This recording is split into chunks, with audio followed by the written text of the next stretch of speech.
The phone buzzed once, then went silent. Anna glanced at the screen, a missed call from an unknown number. She didn't think much of it, until she saw the name written above the digits, Clara, Clinic.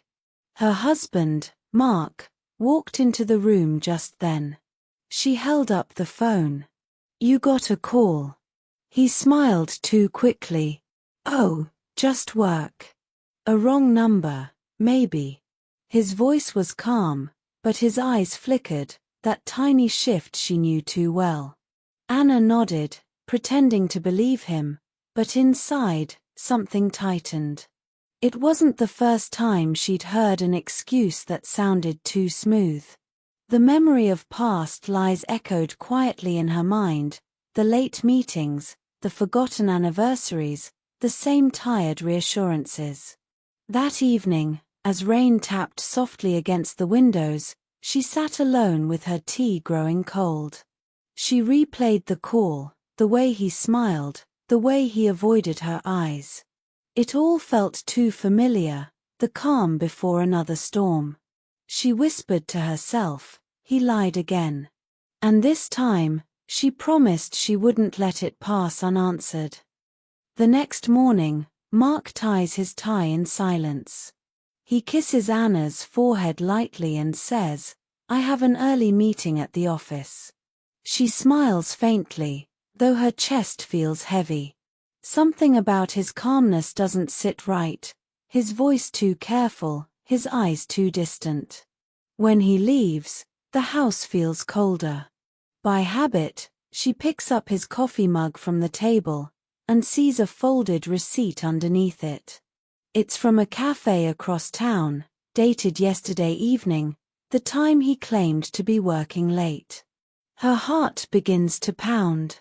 She calls his office, trying to sound casual. "Can I speak to Mark Turner?" A pause. Then a polite voice replies, "He hasn't come in today." The world goes still. She ends the call without speaking and grabs her coat. Rain starts to fall as she drives, light at first, then heavy, blurring the city lights into streaks of gold and gray. She spots his car outside a cafe. Through the glass, she sees him sitting across from a woman, talking softly, smiling like everything is fine. Anna's hands tremble on the steering wheel. She doesn't go inside. She just watches. And in that moment, she feels something inside her quietly break again. That evening, Anna waits in the living room, the lights dim, her coat still damp from the rain. The clock ticks loudly, each sound heavier than the one before. When the door finally opens, Mark steps in, shaking off his umbrella, smiling like nothing happened. "Long day," he says. "You wouldn't believe the traffic." She doesn't answer. Her eyes stay fixed on him. He senses it. The air feels different. "What's wrong?" he asks, trying to sound casual. Who was she? Anna's voice is calm, too calm. He freezes, color draining from his face. "She. The woman at the cafe," she says. "The one you had coffee with instead of going to work." Mark's mouth opens, but no words come. Then, finally, "It's not what you think." The same line. The same tone. Her heart clenches. "You've said that before," she whispers. He steps closer. "Anna, please, just let me explain." She steps back, tears burning in her eyes. "Explain what?" "Another lie? Another story that sounds sweet but means nothing?" Mark lowers his head, his voice trembling. "You don't understand." She shakes her head. "You're right," she says quietly. "Because I stopped trying to understand lies." The silence that follows feels heavier than any truth could. The house is quiet when Anna begins to pack. Her hands move quickly, clothes, files, a few photos, all thrown into the suitcase without looking. She just wants to leave before her heart changes its mind. In the corner, she notices the small wooden desk where Mark keeps his papers. Something inside her whispers, "Check it once." She pulls the drawer open, pens, receipts, and beneath them, a sealed envelope with her name written carefully in his handwriting. Her stomach tightens. She tears it open. Inside is a folded letter and a few papers clipped together. Her eyes move across the page, and her breath stops. Patient, Mark Turner. Diagnosis, Stage 2 leukemia. Current status, undergoing treatment. She stares at the words until they blur. Tears slide down her face as she turns the page, and photos fall out. In them, Mark sits across from the same woman from the cafe, but now she's wearing a white coat, a stethoscope around her neck. The caption at the corner reads, "Dr. Clara Hill, Oncology Department." Anna's knees weaken. The woman wasn't a lover, she was his doctor. Every lie, every excuse, every missing day wasn't betrayal. It was pain, hidden behind calm smiles. Her chest aches with guilt and love tangled together. She clutches the letter to her heart and whispers through her tears, "Oh, Mark, you were lying to protect me." Anna sits on the floor, the letter still trembling in her hands. All the moments she once hated him for, the late nights, the hidden phone calls, the tired eyes, now replay in her mind, each one rewritten with truth. He wasn't avoiding her. He was hiding his pain. She wipes her tears, stands up, and walks toward the living room. Mark is sitting there in silence, his face pale, his shoulders heavy. When he looks up and sees the letter in her hand, his expression changes, not fear, but quiet surrender. "I wanted to tell you," he says softly. "But every time I tried, you looked so happy. I didn't want to see that light disappear." Tears fill her eyes again. "So you lied instead?" He nods weakly.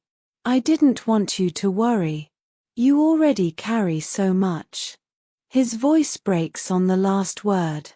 She kneels beside him, taking his cold hands into hers. For the first time in weeks, there are no questions left, only understanding. "I thought you were leaving me," she whispers. He smiles faintly, his eyes tired. "I was trying to stay with you, for as long as I could." And in that moment, she realizes, he didn't lie to hurt her. He lied because love sometimes chooses silence over truth. Weeks pass, and the world outside their home keeps moving, but for Anna, time has slowed to quiet steps between hospital corridors. The smell of disinfectant, the low hum of machines, the soft shuffle of nurses, it all becomes part of her days. Mark sits by the window in a pale blue gown, a blanket over his knees. He looks smaller now, but when he sees her, his eyes still shine. "Hey," he says weakly. "You didn't have to come every day." She smiles. "If you can keep lying, so can I." He laughs, then coughs, and she rushes to hand him water. They sit in silence, hands touching lightly. Some moments don't need words anymore. She opens the soup container she's brought. "Your favorite," she says. He nods, taking a spoonful slowly. "You always said I never told the truth," he murmurs. She looks at him, her eyes soft. "That's still true." He smiles faintly. "But this." She finishes the sentence, voice trembling but warm. "This is love telling lies." For a moment, they both laugh, though tears blur everything. The sound feels like forgiveness, fragile, real, and full of love that refuses to break, even when the truth already has. The seasons change quietly. The flowers in the garden bloom without asking for permission, and the chair across the table stays empty. Anna still sets 2 cups of tea each morning, one for her, one for him. Habit, or maybe hope. The hospital calls have stopped. The room feels too silent now. She spends her evenings by the window, reading the notes he once left in his drawer, the same ones she used to ignore. Short, ordinary messages that now feel like fragments of farewell. Don't wait up, love. Get some rest. You make my mornings easier. She presses one of the notes to her chest. The paper smells faintly of him.